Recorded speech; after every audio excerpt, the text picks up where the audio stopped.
everybody, welcome back to Let's Talk, and you are with me, Meera. Well, tell me one thing.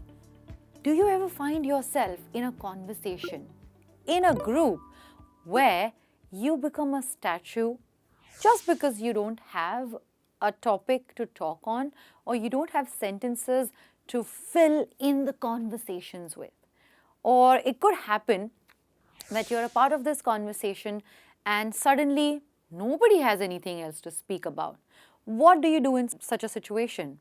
Well, in such situations, you use filler phrases that will help you take your conversation ahead and help you continue with any conversation, particularly when you're in a group of people.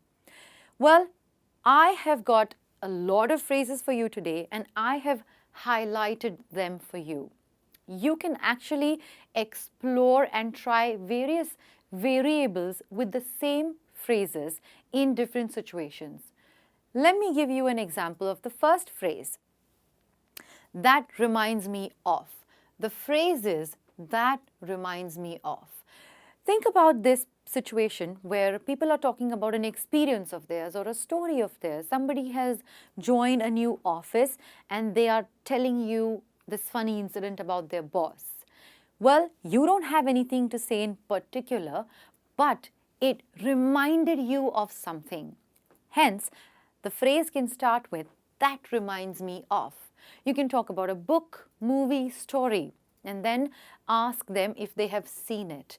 This way, you will help the conversation keep on going in a different way. Well, the first phrase is, that reminds me of.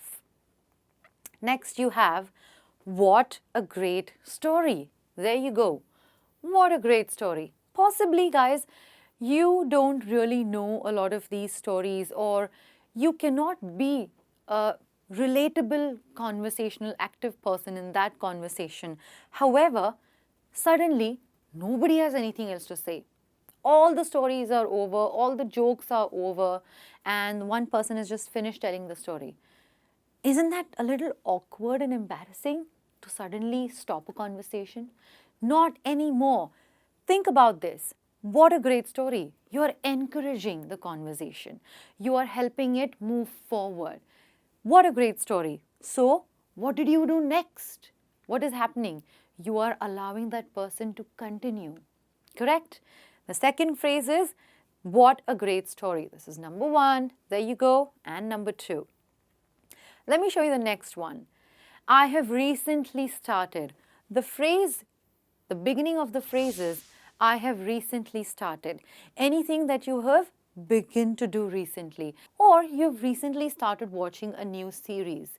If you find that your conversation is coming to an end, or you're not getting anything to contribute in that particular conversation, you can always start the filler by saying, I have recently started. You can continue with series, exercise, diet, or maybe traveling vlogs, anything that you have recently started doing.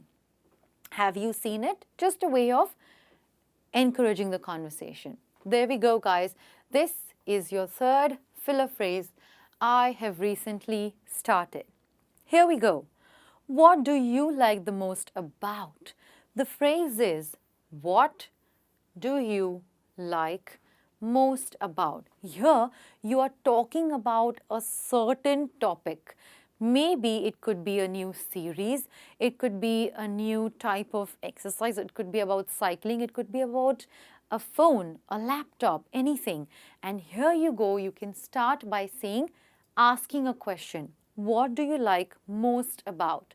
And then your friends or family will start sharing on that particular topic, right? It could be anything. Now we have 4 fillers for you already. Let's take a look at the next one. The fifth one over here is, can you suggest me some? Can you suggest me some? What are you doing? You are asking for somebody's opinion or suggestion. Now, it's actually a great way to fill in into a conversation. People are always happy to give recommendations. People are always happy to give suggestions. And it could be about anything. Here, we're talking about nice restaurants in the city. You can talk about new movies to watch this weekend. You can talk about new people to follow on Twitter or Instagram. Can you suggest me some? That's the beginning of your phrase. Next up we have, how often do you? How often do you? Well, this is our sixth phrase, and here we talk about certain activities and the number of times it happens. Often is an adverb of frequency, and it tells you how many times a certain thing occurs in somebody's life.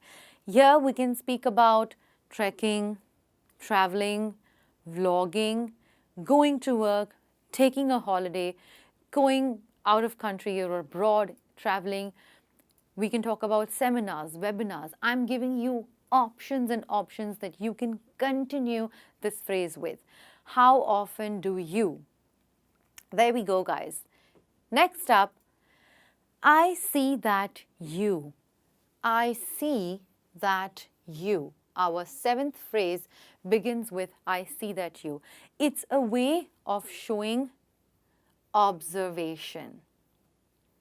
It's a way of showing that you are observant, you are attentive, you are listening to your friends and family and what they're talking about.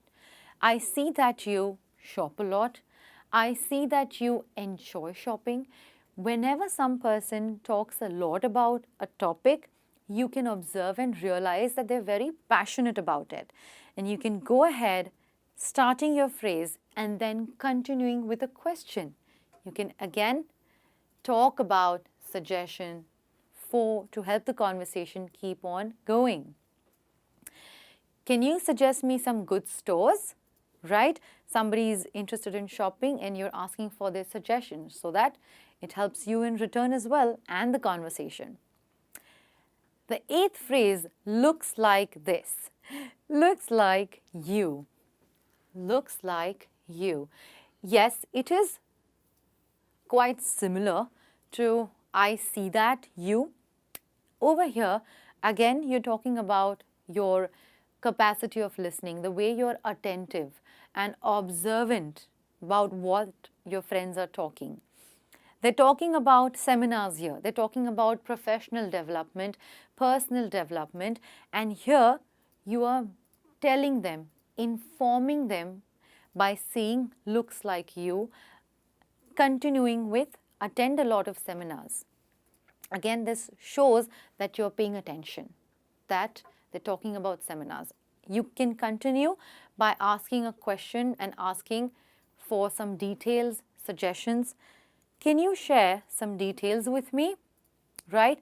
Of course, here, this example is about seminars. However, the conversation can be about any topic, food, travel, Instagram, news, current updates, and you can still use this phrase. Now we have, oh, you too. The phrase is, oh, you too. This happens to me quite a lot. So I'm a big pet person. I love dogs and cats and pets in general.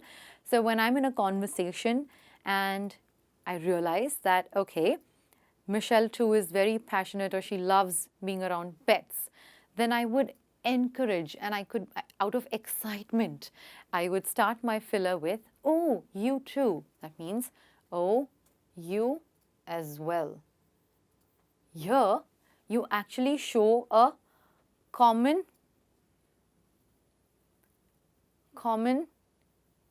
connection about something, right? Oh, you too, or oh, you as well. Now, I can see your, and so on. Now, this talks about the way you are listening to the conversation. You know that they're talking about traveling, or they're talking about seminars, or they're talking about pets. They're talking about all these things, and you're saying, I can see, I understand that somebody's passionate about traveling, and hence you're asking them without just a polite suggestion, polite request, if they could share the details with you. and continuing to participate in the conversation. Right? Okay. Oh, you too. I can see your love for something, your passion for something, your understanding about something. Correct? There you go, guys. These are some interesting phrases. Now you have seems like you. The phrases seems like, okay? It seems like, it looks like, it feels like. You can change that phrase with these words options. Okay, let me just write it for you. Feels like, seems like, or looks like. You know a lot about gadgets. Again, over here you're showing that you understand that person's passion or knowledge about something. And I'm sure people who have a great knowledge about something can definitely contribute to your knowledge or your understanding of something as well. You can definitely start your phrase with this, and then whatever the topic is about, gadgets, traveling, work related, you can continue with the conversation. Now we have, wow, you seem to be. Wow, shows excitement, enthusiasm, encouragement. You seem to be. Fond of cooking. Here, the topic is a common topic that you're talking about food, and then they're talking about cooking. You seem to be. You are just guessing over here the way that they're speaking about cooking. And then you can start with your conversation like so. Wow, you seem to be. It's sort of like a little guesswork from what you are listening to. Right, guys. Okay, there's another word over here, potluck. Potluck is a really nice social activity where people bring food from their own houses, what they cook, you meet together at one place and enjoy everybody's style of cooking. Isn't that nice? Try that the next time you're planning a party. Potluck. All right, guys, there you go. We took a look at few really interesting filler phrases. And like I said, you can keep switching based on your situation so that your conversations don't end abruptly, they don't seem awkward, and you help the conversations push or go ahead. There you go, guys. These were some fillers just for you. That's all for today. I hope you enjoyed it. This is me, Meera, saying goodbye. Until next time. Bye-bye.